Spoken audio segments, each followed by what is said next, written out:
Good afternoon student. आज हम लोग चैप्टर 9 प्रकाश का अपवर्तन के बारे में पढ़ेंगे।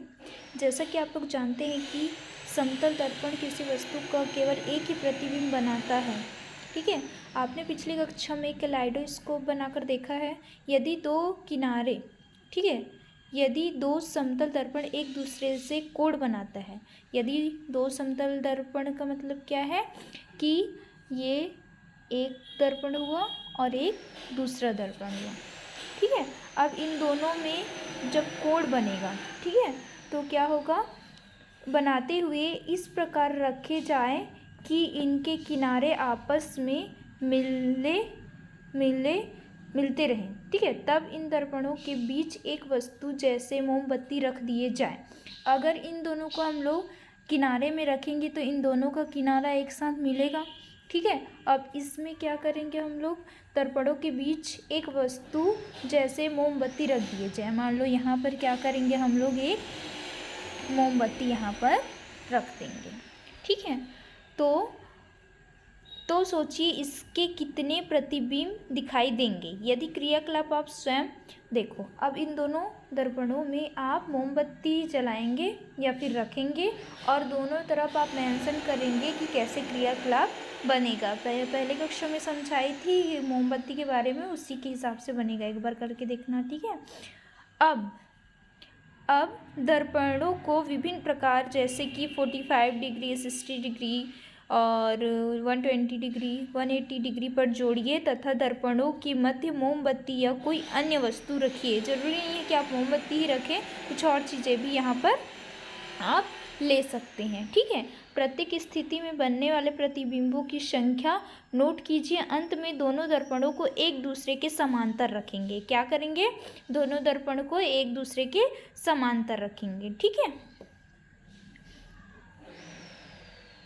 खड़े करना है। अब देखिए मोमबत्ती के कितने प्रतिबिंब बनते हैं। पहले क्या बोला गया था कि सिर्फ प्रतिबिंब को एक दूसरे के बीच में रखना है। अब ये क्या बोला गया है कि समांतर खड़े करना है। अब देखिए मोमबत्ती के कितने प्रतिबिंब बनते हैं। एक दूसरे से किसी कोण पर रखे दर्पणों द्वारा अनेक प्रतिबिंब के बनने की धारणा, अनेक मतलब बहु प्रतिबिंब बनने की धारणा का उपयोग कर भांति भांति मतलब अलग अलग के आकर्षण पैटर्न बन जाते हैं। ठीक है, इनका उपयोग किन किन चीज़ों में किया जाता है। देखो, अगर आपको उपयोग पूछा जाएगा तो वस्त्र उद्योग में डिज़ाइन बनाने में किया जाता है। ठीक है, इनका उपयोग वस्त्र उद्योग में डिज़ाइन बनाने के लिए किया जाता है।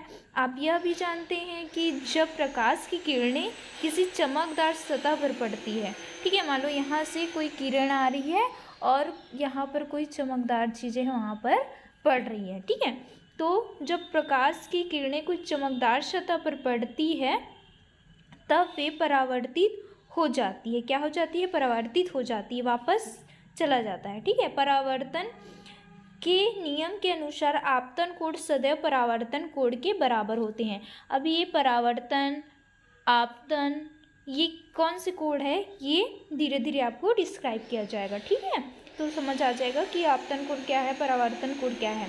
परावर्तन के बराबर होता है तथा आपतित किरण, अब आपतित किरण क्या है, परावर्तित किरण क्या है तथा आपतन बिंदु क्या है। ठीक है, ये सारी चीज़ें आपको एक एक पॉइंट के हिसाब से आपको डिस्क्राइब किया जाएगा। आपतन बिंदु पर अभिलंब एक ही तल में होते हैं। क्या आप बता सकते हैं कि प्रकाश की किरणें जब पानी से गुजरती है तब क्या होता है। जैसे कि कोई चमकीली चीज़ों पर पड़ता है तो वो क्या हो जाती है, परावर्तित हो जाती है। तो अगर पानी से गुजरेगी तो क्या होगी, उसको आपको क्या करना है, बताना है।